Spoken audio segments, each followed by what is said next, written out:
അള്ളാഹുവിൻ്റെ അതിഥികൾക്ക് സ്വീകരണവും യാത്രയയപ്പും നൽകുന്നതിന് വേണ്ടി നാം ഒരുമിച്ച് കൂടിയിരിക്കുക. ഈ ലോകത്തിൻ്റെ പ്രപഞ്ചത്തിൻ്റെ സൃഷ്ടാവായ രക്ഷിതാവിൻ്റെ അതിഥികളാവുക എന്നുള്ളത് നമ്മുടെ ജീവിതത്തിലെ ഏറ്റവും വലിയ സൗഭാഗ്യമാണ്. അതിനുള്ള അവസരം അല്ലാഹു സുബ്ഹാനഹു വ തആല നമുക്ക് നൽകിയിരിക്കുകയാണ്. ഇബ്രാഹിം നബി ഇസ്ലാമും ഇസ്മായിൽ നബി അലൈഹി ഇസ്ലാമും കാബ നിർമ്മാണം പൂർത്തിയാക്കിയതിനു ശേഷം അവർ ലോകത്തോട് ആഹ്വാനം ചെയ്തു അവിടേക്ക് ചെല്ലുവാൻ. അള്ളാഹുവിൻ്റെ ഇബ്രാഹിം നബി ഇസ്ലാമിൻ്റെ വിളിക്ക് ഉത്തരം നൽകാൻ കഴിഞ്ഞിട്ടുള്ളവർ മാത്രമാണ് ഇപ്പോൾ അവിടേക്ക് പോകുന്നത്. ആർക്കെല്ലാം ഉത്തരം നൽകാൻ സാധിച്ചിട്ടുണ്ടോ അവരെല്ലാം അവിടെ എത്തുകയും ഹജ്ജിൽ പങ്കെടുക്കുകയും ചെയ്യുന്നതാണ് എന്ന് നബി സല്ലല്ലാഹു അലൈഹി വസല്ലം ഞങ്ങൾ അറിയിച്ചിട്ടുണ്ട്.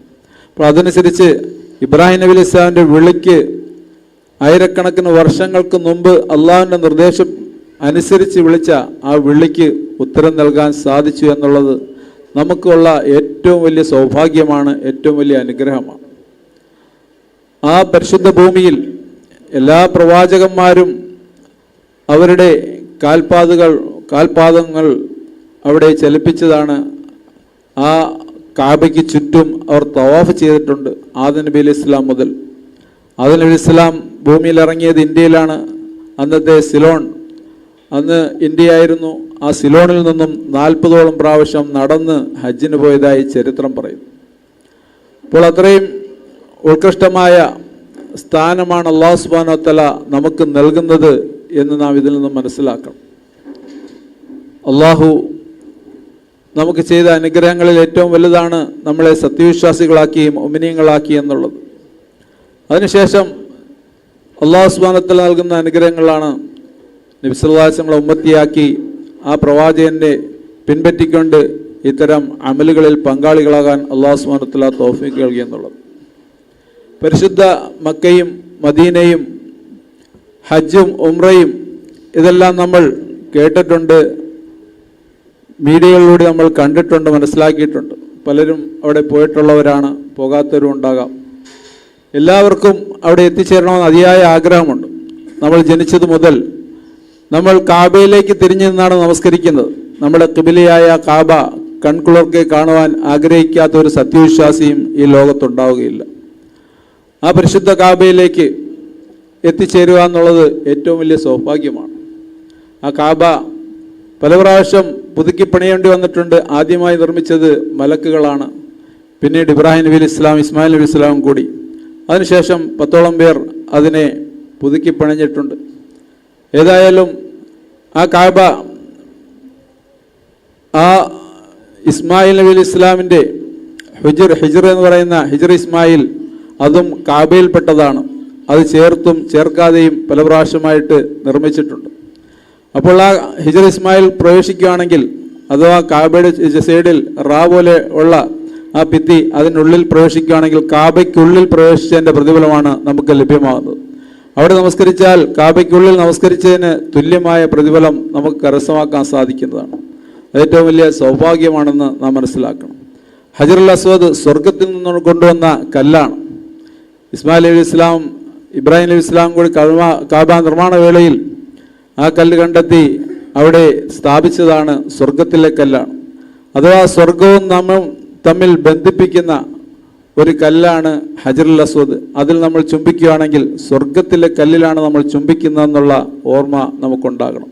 അതിനുള്ള സൗഭാഗ്യം ഭൂമിയിൽ വെച്ച് തന്നെ, ദുനിയാവിൽ വെച്ച് തന്നെ അല്ലാഹു സുബ്ഹാനഹു വ തആല നമുക്ക് നൽകുകയാണ്. ഈ ഹജ്ജും ഉംറയുമെല്ലാം, ഈ അമലുകൾ എന്താണ് നമ്മളോട് ആവശ്യപ്പെടുന്നത്, ഇതുകൊണ്ട് എന്താണ് ഉദ്ദേശിക്കപ്പെടുന്നത് എന്ന് നാം ഒന്ന് ചിന്തിച്ച് നോക്കണം.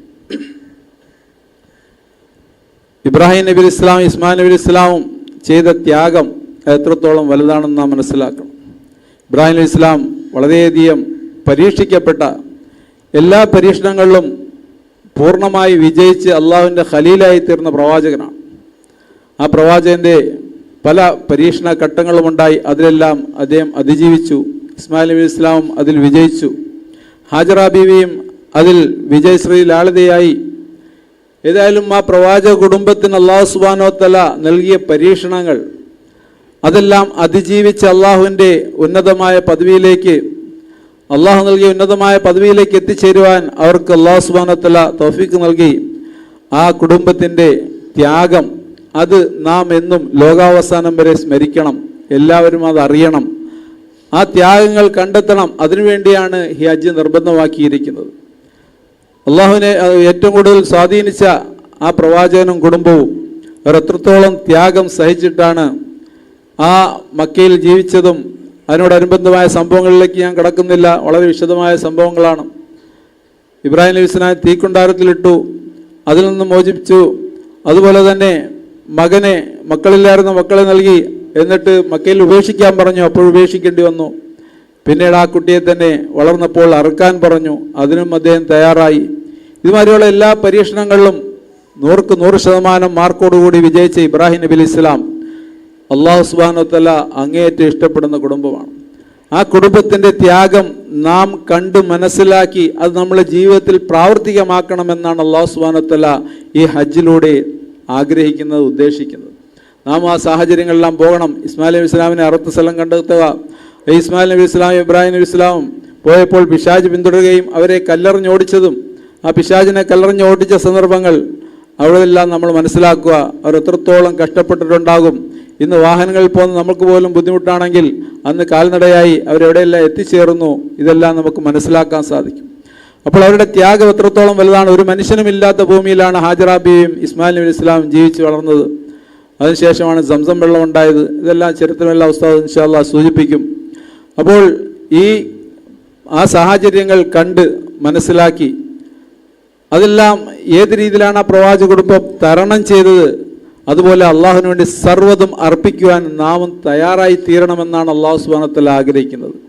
ഇതിലൂടെ ആ ത്യാഗം ഹജ്ജിലൂടെ നമ്മൾ അള്ളാഹുവിൻ്റെ തൃപ്തിക്ക് വേണ്ടി ചെയ്യാൻ നമ്മൾ സന്നദ്ധരാണ് എന്ന് ബോധ്യപ്പെടുത്തുകയും പിൽക്കാല ജീവിതത്തിൽ അത് തെളിയിക്കുകയും ചെയ്യണം. അതിനുവേണ്ടിയാണ് ഈ ഹജ്ജിന് വേണ്ടി ആഹ്വാനം ചെയ്യുന്നത്. സമ്പത്തും ശാരീരിക ശേഷിയും എല്ലാം ഉള്ളവർക്കാണ് ഹജ്ജ് ഫർളാകുന്നതെങ്കിലും അള്ളാഹു സുബ്ഹാനഹു വ തആല ആഗ്രഹിക്കുന്നവരെല്ലാം പ്രാർത്ഥിക്കുന്നവരെല്ലാം അവിടെ എത്തിക്കാറുണ്ട്.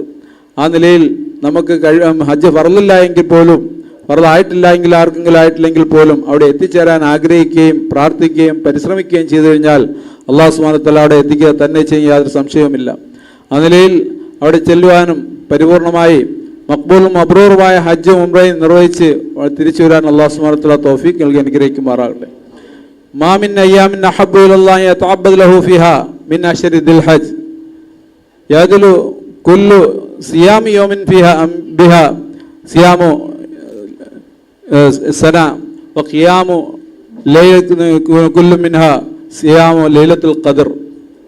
നമുക്കറിയാം ദിവസങ്ങൾ ഏറ്റവും ശ്രേഷ്ഠമായ ദിവസം അത് റമദാൻ മാസത്തിലെ ഖദറിൻ്റെ ദിവസമാണ്, ലൈലത്തുൽ ഖദറിൻ്റെ ദിവസമാണ് നമുക്കറിയാം. എന്നാൽ നബി സല്ലല്ലാഹു അലൈഹി വസല്ലം തങ്ങൾ അരുളുന്നു, അള്ളാഹുവിന് ഇബാദത്ത് ചെയ്യുന്നതിൽ ഏറ്റവും പ്രിയങ്കരമായ ദിവസം ഈ 10 ദിവസമാണ്. അശ്റു ദിൽ ഹജ്ജ, ദുൽഹിജ്ജിന്റെ 10 ദിവസങ്ങൾ. അള്ളാഹുവിന് ഇബാദത്ത് ചെയ്യുന്നതിൽ അള്ളാഹുവിന് ഏറ്റവും ഇഷ്ടപ്പെട്ട ദിവസം അതാണ്. ഹജ്ജിന്റെ അമലുകൾ നടക്കുന്ന സമയം. ലോകത്തിന്റെ നാനാ ദിക്കുകളിൽ നിന്നും എല്ലാ വിഭാഗം ആൾക്കാരും, എല്ലാവിധ മുഅ്മിനീങ്ങളും ലോകത്തിന്റെ നാനാ ദിക്കുകളിൽ നിന്നും ഒരേ വേഷത്തിൽ, ഒരേ സ്വരത്തിൽ, ഒരേ തൽബിയത്തും പറഞ്ഞുകൊണ്ട് ഒരുമിച്ച് കൂടുന്ന ആ സന്ദർഭത്തിൽ ആ 10 ദിവസത്തിലെ അമലുകൾ അള്ളാഹുവിൻ്റെ അടുക്കൽ ഏറ്റവും പ്രിയങ്കരമായ അമലാണ്. ആ ദിവസത്തിൽ ഓരോ ദിവസത്തിലെ നോമ്പിന് ഒരു വർഷത്തെ നോമ്പിന് തുല്യമായ പ്രതിഫലമുണ്ട്. നാട്ടിൽ നിൽക്കുന്ന നമുക്ക് അതിനെല്ലാം സൗകര്യമുണ്ട്. അതുപോലെ തന്നെ ആ ദിവസങ്ങളിലെ രാത്രിയിലുള്ള നമസ്കാരത്തിന് ലൈലത്തുൽ ഖദറിലെ രാത്രി നമസ്കരിക്കുന്ന തുല്യമായ പ്രതിഫലം ലഭ്യമാകുന്നതാണ്. നാം ഓർക്കണം, റമദാൻ മാസത്തിൽ ഒരു ലൈലത്തുൽ ഖദറേ ഉള്ളൂ. ഒരു ദിവസം നമുക്കത് കിട്ടുകയുള്ളെങ്കിൽ ഈ ദുൽഹജ്ജ് 10 ദിവസവും നമ്മൾ രാത്രി ഇബാദത്തുകൾ ചെയ്യുകയാണെങ്കിൽ ആ ലൈലത്തുൽ ഖദറിൽ ഇബാദത്ത് ചെയ്യുന്ന തുല്യമായ പ്രതിഫലമാണ് വാഗ്ദാനം ചെയ്യപ്പെടുന്നത്. എത്രത്തോളം ഉത്കൃഷ്ടമായ ദിവസമാണ്. അപ്പോൾ നമ്മൾ അമലുകളിലായിട്ട് ഇബാദത്തുകളായിട്ട് കഴിച്ചുകൂട്ടേണ്ട സന്ദർഭമാണ്, സാഹചര്യമാണ്. പരമാവധി നമ്മൾ ഇബാദത്തുകൾ കഴിച്ചുകൂട്ടണം. അപ്പോൾ ഈ ലൈലത്തുൽ ഖദറിന്റെ പ്രതിഫലം നമുക്ക് അർസാവും. അഥവാ 1000 മാസം ഇബാദത്ത് ചെയ്യുന്നതിന് തുല്യമായ പ്രതിഫലമാണ് ലൈലത്തുൽ ഖദറിന്റെ ഇബാദത്ത് എങ്കിൽ ഇത് 10 ദിവസവും അതുപോലെ ഇബാദത്ത് ചെയ്യാനും അത്രത്തോളം പ്രതിഫലം കരസ്ഥമാക്കാനും നമുക്ക് സാധിക്കുന്ന സന്ദർഭമാണ്. അത് നമ്മൾ പാഴാക്കി കളയാതെ പരമാവധി നമ്മൾ അത് പ്രയോജനപ്പെടുത്തണം. നമ്മളാൽ കഴിയുന്ന ഇബാദത്തുകളിൽ തന്നെ നമ്മൾ വ്യാപൃതരായിക്കൊണ്ടിരിക്കണം. അള്ളാഹു നമ്മളെ വീക്ഷിച്ചുകൊണ്ടിരിക്കുന്ന, നമ്മുടെ അമലുകൾ വീക്ഷിച്ചുകൊണ്ടിരിക്കുന്ന, അതിന് ഉന്നതമായ പ്രതിഫലം വാഗ്ദാനം ചെയ്തുകൊണ്ടിരിക്കുന്ന ആ സന്ദർഭം നമ്മൾ പാഴാക്കി കളയാൻ പാടില്ല. ഒരു റക്അത്ത് ആ ഹറമിൽ നമസ്കരിച്ചു കഴിഞ്ഞാൽ 1,00,000 റക്അത്ത് നമസ്കരിക്കുന്ന തുല്യമായ പ്രതിഫലമാണ്. അപ്പോൾ പരമാവധി നമ്മൾ ജമാഅത്തായിട്ട് ഹറമിൽ തന്നെ നമസ്കരിക്കാൻ വേണ്ടി നമ്മൾ ശ്രമിക്കണം. എത്രത്തോളം സുന്നത്തുകൾ നിർവഹിക്കാൻ സാധിക്കും അത്രത്തോളം സുന്നത്തുകൾ നിർവഹിക്കണം. എത്രത്തോളം സദഖകൾ ചെയ്യാൻ സാധിക്കുമോ അത്രത്തോളം സദഖകൾ ചെയ്യണം. ഇതിനെല്ലാം 1,00,000 ഇരട്ടിയോളം പ്രതിഫലം ലഭ്യമാകുന്നതാണ്. നാം ഇന്ന് ഇവിടെ നിന്ന് കണക്ക് കൂട്ടിക്കൊണ്ട് പോകും. ഏറ്റവും ചെറിയ ചാർജ് എവിടെയാണ്, ഏത് ഹജ്ജിനാണ്, ഏത് ഗ്രൂപ്പിനാണ് എന്ന് നമ്മൾ കണക്ക് കൂട്ടി അതനുസരിച്ച് പരമാവധി ചിലവ് കുറയ്ക്കാൻ വേണ്ടി നമ്മൾ ശ്രമിക്കും. ഒരിക്കലും അങ്ങനെ ചെയ്യാൻ പാടില്ല. ഹജ്ജിന് പോകുന്നവർ പരമാവധി പൈസയും കൊണ്ടുപോകുക, അവിടെ പരമാവധി നല്ല നിലയിൽ ചിലവഴിക്കുക. നമ്മുടെ ആവശ്യത്തിന് വേണ്ടിയും സാധുക്കളെ സഹായിക്കുന്നതിന് വേണ്ടിയും മറ്റുള്ളവർക്ക് വേണ്ടിയെല്ലാം യഥേഷ്ടം നമ്മൾ ചിലവഴിക്കുക. എത്രത്തോളം ചിലവഴിക്കാൻ സാധിക്കും അത്രത്തോളം ചിലവഴിക്കണം. കാര്യം 1 രൂപ ചിലവഴിച്ചാൽ 1,00,000 രൂപ ചിലവഴിച്ചതിൻ്റെ പ്രതിഫലം നമുക്ക് ഈടാക്കാൻ സാധിക്കുന്നതാണ്. അത്രത്തോളം പ്രതിഫലം കിട്ടുന്നതാണ്. അതുകൊണ്ട് അവിടെ പിശുക്കാനോ അല്ലെങ്കിൽ ബാക്കി കൊണ്ടുവരാനോ ലാഭിക്കാനോ ഒന്നും നമ്മൾ ചിന്തിക്കരുത്. എത്രത്തോളം കൂടുതൽ ചിലവഴിച്ച് കൂടുതൽ പ്രതിഫലം കരസ്ഥമാക്കാൻ സാധിക്കുമോ അതിനുവേണ്ടിയുള്ള പരിശ്രമമായിരിക്കണം നമ്മുടെ ഭാഗത്തുനിന്നുണ്ടാകേണ്ടത്.